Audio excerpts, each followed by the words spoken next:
and welcome to Finextra. I'm Hannah Wallace and we're here at Money2020 in Amsterdam. Joining me now is Kjellén, CEO and co-founder of Tink, and we're discussing data-driven banking and the impact of APIs. Daniel, thank you very much for taking the time to speak with me today. Thank you for having me. So how are you enjoying the event so far? I like it a lot. I think there's a few places in Europe these days where kind of everyone is. And for me, that would be my colleagues and my peers and my competitors, but also my customers and banks and the fintechs around us, but also investors. I think it's a great place to be. Yeah, it's wonderful. And could you introduce Tink for us? So Tink is essentially an open banking technology provider. So we provide services like aggregation, payment initiation, and on top of that, data-driven banking services to everyone from the large blue chip banks like Nordea or ABN AMRO, BNP Paribas, to fintechs, unicorns as Klarna. And we do that in a bunch of European markets by now. All right, and setting the scene, what are some of the benefits of data-driven banking for both customers and banks themselves? Well, I think that the retail banking market kind of have been locked down for many years with high barriers to exit, high switching cost, and very low liquidity.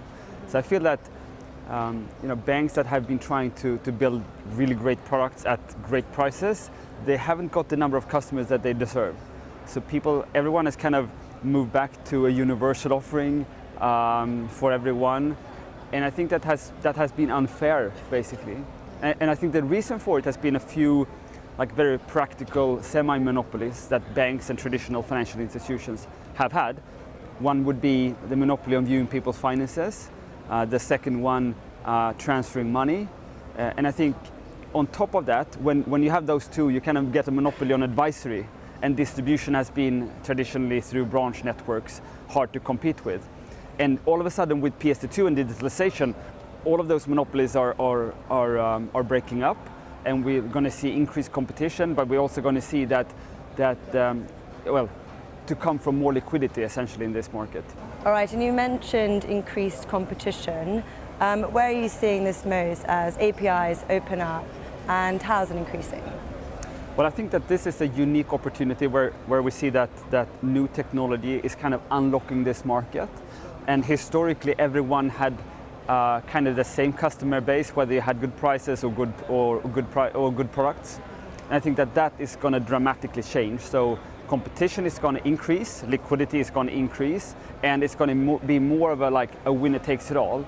Historically, being the third best universal bank in the market, that has been a very, very comfortable position.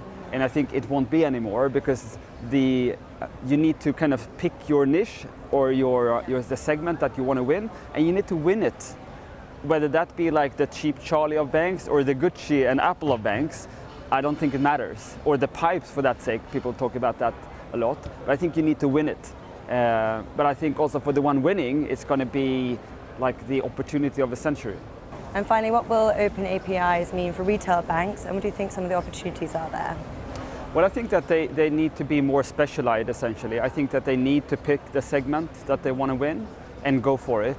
It will be a hard position to sustain the universal bank idea. But as I said, I think this will be an enormous opportunity. You're going to see enormous winners, but also the losers. And I think that's going to benefit, obviously, consumers. And equally, I mean, you'll bring both more competition, obviously, because those monopolies are going away.